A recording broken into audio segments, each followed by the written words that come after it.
Congressman Robert Wexler of Florida today signing on as a co-sponsor of the Kucinich impeachment resolution. Other than that support, and in volume of mainstream media coverage today, Mr. Kucinich heard crickets. For more on the politics and the practicalities, let's turn to our own Howard Fineman, the senior Washington correspondent for Newsweek. Howard, good evening. I'm tempted to say chirp, chirp. Well, to that point, was this tree, did it fall in the forest and nobody was around to hear it? Well, they're reading the whole darn thing again tonight, you know, under the rules, and they're going to have a vote. But in an exercise of due diligence, I talked to key people on the Hill on the Democratic side today, House and Senate, checked in with David Axelrod, Barack Obama's campaign manager. And even though Bob Wexler of Florida is a big Obama guy, the Obama campaign wants to have absolutely nothing to do with this. And neither Nancy Pelosi on the House side or Harry Reid on the Senate side has changed their mind.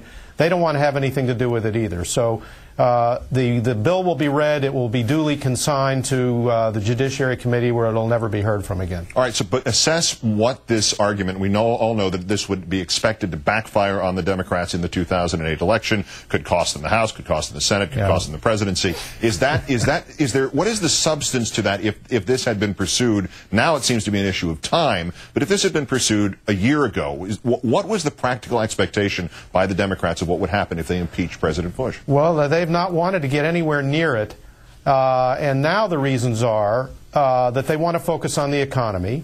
That's what the Democrats are geared up to do as they try to attack John McCain and the Republicans in Congress and in the state houses.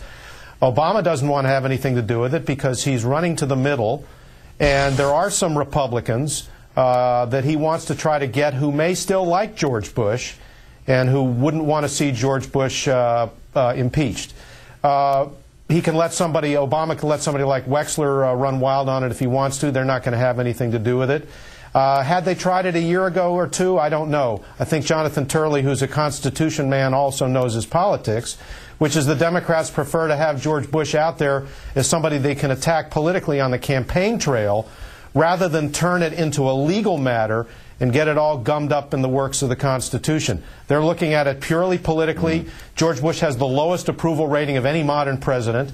They'd rather leave him there than turn him into a defendant in the dock legally. Well, obviously that ignores the argument that the country could go to hell in a handbasket before his term ends, and perhaps already has. But the one political history, recent history, when President Clinton was impeached, the Republicans not only hobbled the sitting president, but they seemed to have succeeded in putting the Democrats on the defensive to the point that they would not even consider hearings on such a thing now, in the face of at least large volumes of evidence, if not overwhelming evidence. Yeah. It's almost as if the impeachment of Clinton, if you want to be utterly conspiratorial, and I'm not saying I'm doing it this way, but it reads its history, reading backwards, as if the Clinton impeachment was arranged to preclude the impeachment of the, completely malevolent Republican president who followed him. Did the Republicans achieve pretty much everything they wanted, they could have dreamt of, or maybe stuff they couldn't even have dreamt of, by impeaching Bill Clinton? Yeah, well, I don't even think the most conspiratorial of them could have thought this scenario up. But it is true that we have about one impeachment in us a generation, it seems.